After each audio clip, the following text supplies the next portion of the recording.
My name's Tanya Reddin and I'm a film editor. I've mainly worked in television for the last 14 years, but I've started to move over into film, and they're all very different and very varied. Mainly I've worked with one director, and every other job I work with other directors, but I'm pretty much worked with one director for 14 years. Piecing the story together is like a puzzle.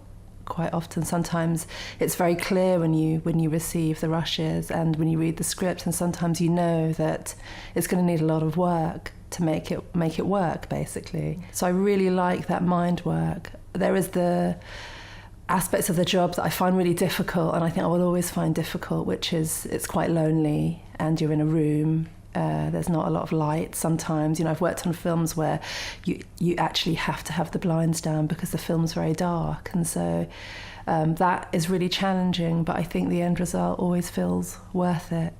And it never really suited me being on set and being around so many people and all the waiting. I just wanted to be at the heart of the storytelling process, not waiting around and being removed from it, which I always found very frustrating.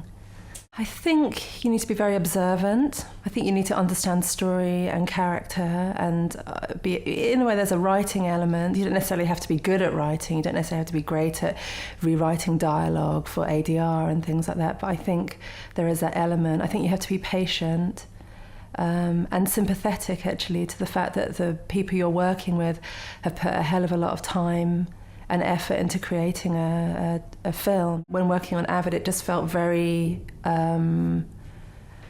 clear, and it's very simple. You have lists, you can have very simple choices of the way you can find things.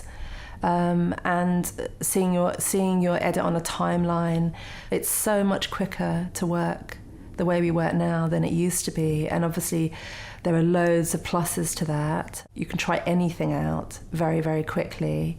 And so you're not always resorting to sitting around in rooms discussing what you could do. You can just do it. So that's the best thing about the tools, really. I just did a film called Journey's End. We watched it as an assemble with no music on it, and it played as an assemble. I felt that it worked.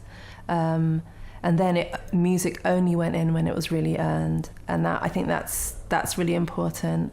Pace is absolutely crucial. If a film is successful and the story is working, pace can only add to it. It can add tension. It can make people feel uncomfortable if you're lingering, and you shouldn't be afraid of that.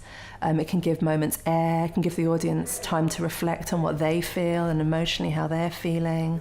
It lets an audience know who to concentrate on in a scene if you're lingering on them more. But at the same time, when a script is less successful, pace can help you not notice it. Using Avid, I think, there are some really brilliant aspects to it. Colouring tracks, which sounds really...